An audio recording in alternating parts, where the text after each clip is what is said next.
अस्सलाम वालेकुम नाजरीन, में गुफरान बिन याकूब कासमी। नाजरीन, मज़ारों के मुनाफिक भी खुलकर मैदान में आ चुके हैं। शाह आलम दरगाह के खादिम शोभा खान पठान ने कहा कि राम मंदिर का इफ्तिताह खुशगवार माहौल में हो, इसके लिए आज तमाम मज़ाहिब के पेशवा शाह आलम दरगाह में आए। शाह आलम दरगाह पर 101 दिए जलाए और दुआएं मांगी कि ये प्रोग्राम खुश उसलूबी से मुकम्मल हो जाए।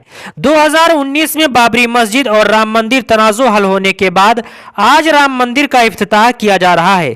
हम अयोध्या नहीं जा सके, लेकिन हमने शाह आलम सरकार के दरबार में 101 दिए जलाए हैं। वहीं इस मौके पर समाज महंत भरत बापू ने कहा कि हजरत शाह आलम दरगाह में बरसों से कौमी एकता और भाईचारा नजर आता है।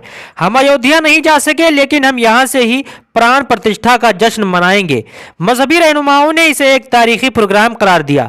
अगर कोई अफवाह फैलाने या माहौल खराब करने की कोशिश की जाती है तो 100 नंबर पर फोन कर दें और अमन व अमान बनाए रखें। पुलिस भी इस मौके पर अपना काम कर रही है।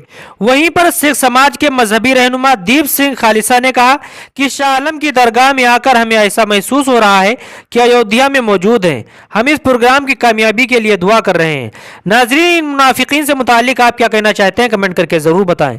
मुख्तसर वक्त में बड़ी खबरें पाने के लिए हमारा चैनल गुफरान बिन याकूब कासमी को जरूर सब्सक्राइब करें। अस्सलाम वालेकुम रहमतुल्लाहि व बरकातुहू।